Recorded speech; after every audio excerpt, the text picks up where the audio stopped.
Good morning, everybody, and welcome back to another episode of my market recap. In the market recap, I like to go over any news related to the OSRS economy this month. And I gotta say, this November has been probably one of the most impactful months we've ever had in the RuneScape economy. There's just so much going on. Huge updates on the horizon like Nex, Raids 3, new item and gold sinks has really heavily changed the prices of a ton of different items. Today we're going to be looking at a wide variety of items and looking at how some are directly affected and others less directly. And we're going to talk about how all of these updates have affected certain item prices and how they all fit together. Anyway, hope you guys enjoy. If you do, always appreciate a like on the video. It helps out a ton. Thanks for watching, and let's get started. So November has been pretty crazy. At the very beginning, we had the economic blog, which detailed new item and gold sinks that would be coming into the game probably in 2022. And a few days after that, we received an updated reward blog for Nex. Now these two are both incredibly impactful updates, but in my opinion, what we've been feeling a lot this month is mainly the anticipation for Nex. This update is coming in the near future, and I think it is official that it is coming on January 5th. Now, although Nex is only directly affecting a handful of items, thanks to this update and the anticipation, this has spiraled to a bunch of others as well. So let's start off at the top here with one of the highest level items here, the armored crossbow. This one is probably the most directly affected item, thanks mainly in part to a new best in slot crossbow, the Zarite crossbow. The armored crossbow has seen a massive price increase. That's because the Zarite crossbow is going to require an armored crossbow to make. And more important than that, Nex has been revealed to be weak to crossbows as well, which has propelled the price upwards up to a peak of nearly 50 mil on November 22nd. So the armored crossbow is the most obvious one. However, we also have other crossbows. The other alternative option to the armored is the dragon crossbow, which has seen a gigantic price increase as well. Before the update, it was only worth around 500k each, and around the 25th, the dragon crossbow got up to as high as 1.4 mil, so nearly tripling in value. Now, after the dust settled, I think a lot of players started to realize that it might not be as clear-cut as Baguette is saying. In the official blog, they state that Nex will be weak to crossbows, and I think we can take their word for it. But how exactly is that going to materialize? Is it the crossbow itself that is strong, or is it going to require other items with it? For example, in offhand, here we have the Twisted Buckler that at the beginning of the month was worth 6.5 mil, and now it's worth, at a peak, it was worth 15.3 mil, so again, over doubling in value. So crossbows are unique because you can wear a shield, but another unique part of them is they fire bolts. So if we look at the Dragonbolts have skyrocketed as well. At the beginning of the month, 1.5k each for a Dragonbolt. Even cheaper if we go back a bit further than that. And Dragonbolts just peaked a few days ago at 4k each, almost tripling in value on the Dragonbolt, which is absolutely insane.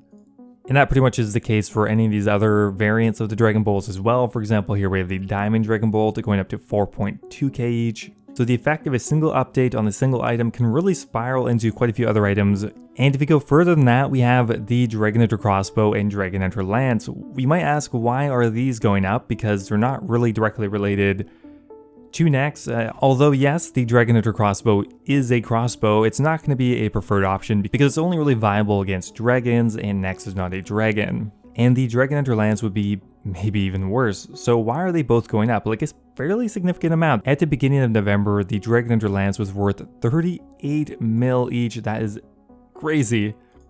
That is insanely cheap, but now it's worth 52 mil.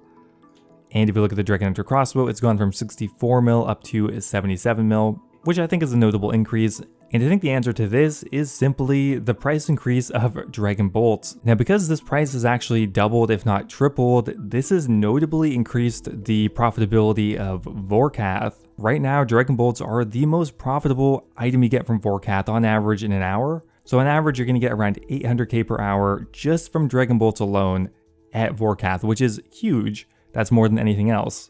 So because of this giant price increase on Dragonbolts, the profitability of Vorkath has gone up by about 500 to 600k per hour, which means Vorkath is nearly 4 mil an hour right now just thanks to Dragonbolts alone.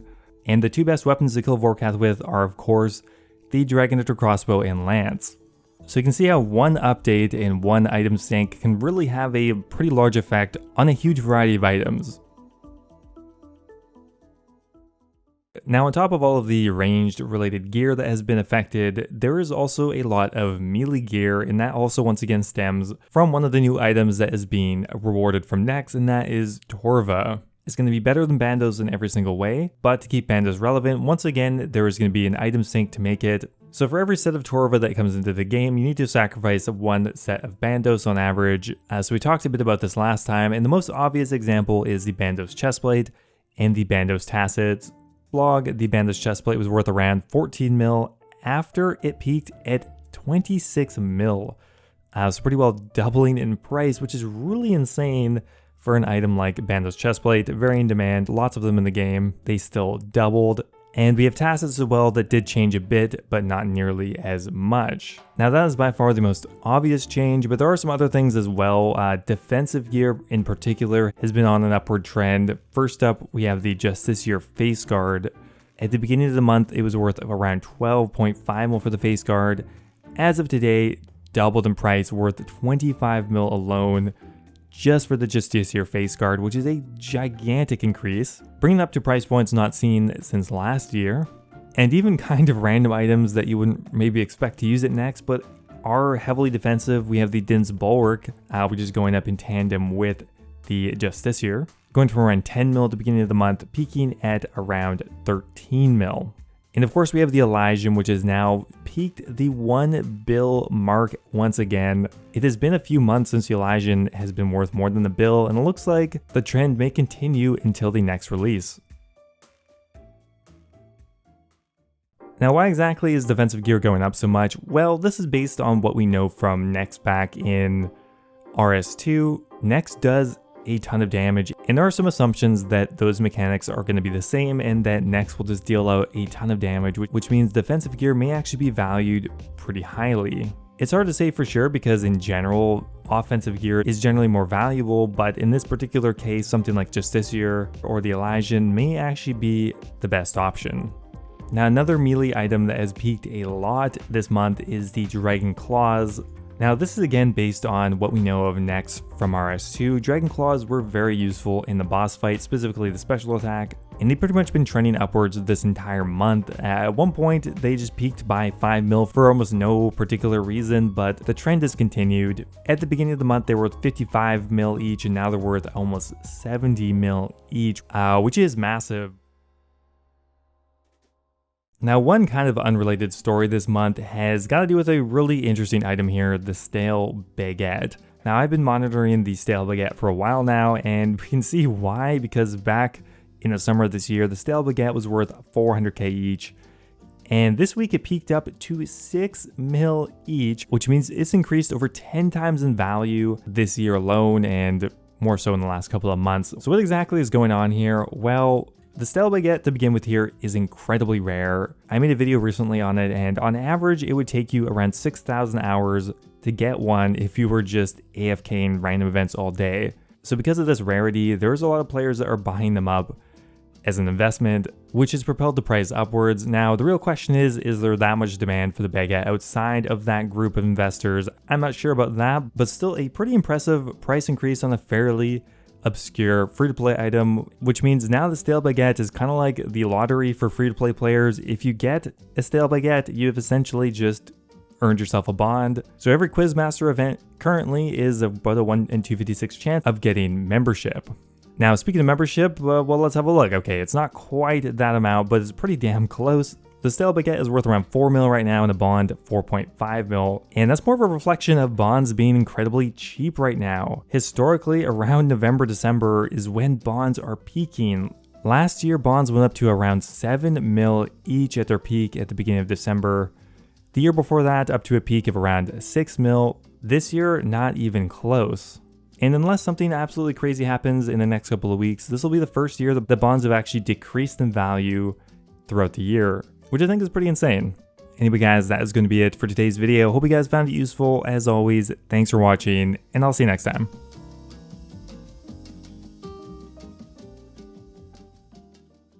Now, before I go here, I want to give a giant thank you to all of my members over on YouTube. Thank you so much to Sejuani's Flail, The Hybrid, Ocelot, and Kush Patel for all being subscribed at the Dragon tier. Means a lot, guys. As always, thank you for your continued support. Also, a giant thank you to Sir Rojas, Ryan Shady, Mexos, Base Titch, NDM001, and Yo-Yo Sub 89 for all being subscribed at the Runette tier.